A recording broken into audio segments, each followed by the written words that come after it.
Hey guys, in this presentation I'm going to be going into the T-cell mediated immune response to viruses, starting out with the MHC and antigen presentation, and going all the way to cytotoxic T-cell killing. In terms of the way I'm going to diagram everything that I'm going to present, I'm going to try and be consistent with my colors.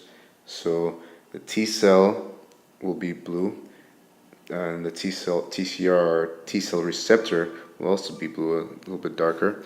Viral peptide will be pink, and the cells infected with viral peptide will be green. The virus itself will also be pink. The CD8 co-receptor will be this color of purple, and MHC class 1 molecules will be yellow. Okay, before we move on, I'd like to give a very broad overview of the T-cell response to give some context to what we'll be showing later on. I use an analogy to understand the complex topic of the T-cell response, so you can take it or leave it, but this is my way of remembering and understanding the way that T-cells respond to an infection. So the T-cell response begins in the periphery with the dendritic cell, which is a stellate cell or star-like cell that's located in the mucosa of various organs and tissues, for instance, the lung and GI mucosa. And in that environment, it's sampling the environment, and if it gets infected with a virus, it will go to the lymph nodes where it interacts with T cells, and in the T cell, it will present the antigen that it encountered in the periphery, and because it is a very special cell, it'll be able to activate the T cell, which is now able to go and carry out its effector function. The way I think about this in, I guess, a kind of a real-world sense is to think about the dendritic cell as being like a security guard. And so, for instance, the security guard is hanging out in the mall or other places, and when he sees something suspicious, he takes note of it, and he goes to the police station where he reports what he saw. At the police station, he finds the appropriate police officer who will take note of the situation, and now he has an idea of what to look for. He's suspicious, and therefore he'll go and look out for any suspicious activity. Continuing the analogy, when the T cell encounters the peptide MHC complex that it recognizes, which should be from an infected cell, it will initiate a reaction, a cytotoxic reaction that ends up killing the target cell.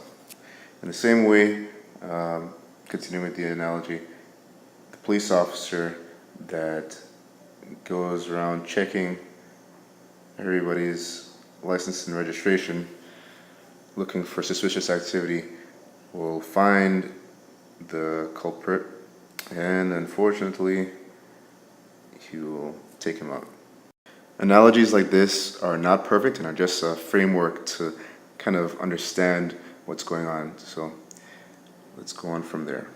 So now we'll be getting into the nitty-gritty of the MHC1 production. In the normal cell, the proteasome proteasome right here functions as the garbage disposal for the cell for all the proteins that are misfolded. So when a virus infects a cell and hijacks the cell's machinery to produce its own proteins, some viral proteins will be produced that are not properly folded. These viral proteins, when they find their way to the proteasome, get chopped up and spread out the other side. And this product, these viral peptides, these shortened viral peptides, eventually find their way into the ER lumen through a protein channel formed by a protein called TAP, or transporter associated with antigen processing 1 and 2.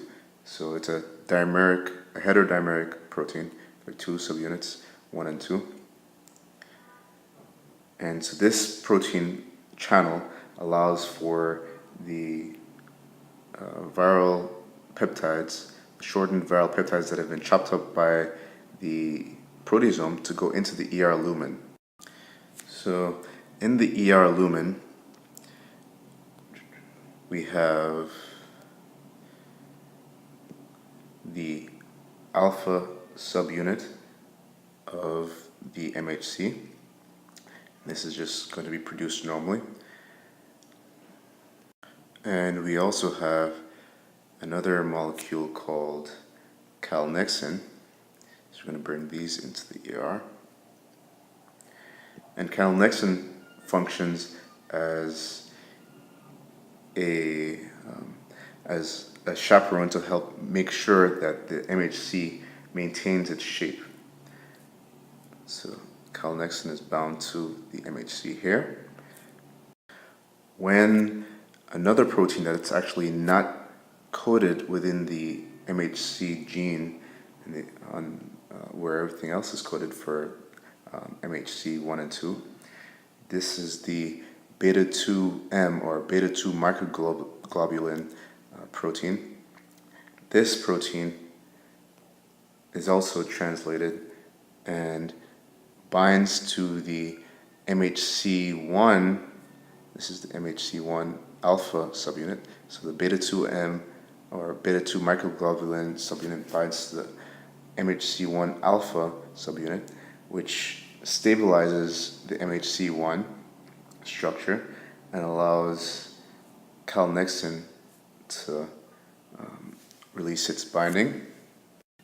And then subsequently, a complex of proteins called the MHC class 1 loading complex binds to the MHC1, and this includes proteins such as tapacin and calreticulin. So these guys bind to the MHC1 and also help to stabilize it as it's getting ready to accept peptides that have been digested by the proteasome. Specifically, the calreticulin molecule is better at stabilizing the MHC1 alpha with the beta 2M globulin molecule. So this whole protein is better stabilized by the calreticulin, and tapacin is able to guide peptides from the TAP transporters towards the MHC peptide groove. Once the viral peptides bind into the MHC1 groove, the MHC will bud off in a vesicle and be transported to the surface where it's expressed on the cell surface. Now finally, the cytotoxic killing mechanism that T cells use to kill infected cells. When the cytotoxic T cell recognizes the MHC peptide complex, a signal is induced in the T cell, which causes the release of cytotoxic granules. And these granules are made up of granzyme, which I have here. This would be the granzyme here in orange, perforin, and a protein scaffold called seroglycin. Seroglycin would be this guy right here. And the seroglycin kind of helps to keep everything together within the cytotoxic granule. So this cytotoxic granule is released and binds to the cell surface of the infected cell. The preferin will help to form pores so we have the seroglycin and perforin. Perforin will form pores that allow the granzyme to get into the cell,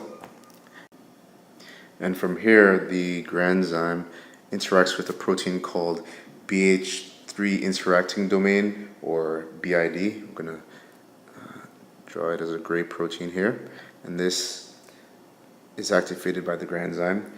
The BH3 interacting domain protein, the BID protein, now that it's activated, causes the outer membrane of mitochondria to be more permeable and causes the release of cytochrome C from the mitochondria, which in general is a signal for apoptosis within cells. So there are multiple ways to cause the release of cytochrome C, but once cytochrome C is normally released from mitochondria, it's one pathway that generally leads to apoptosis or cell destruction.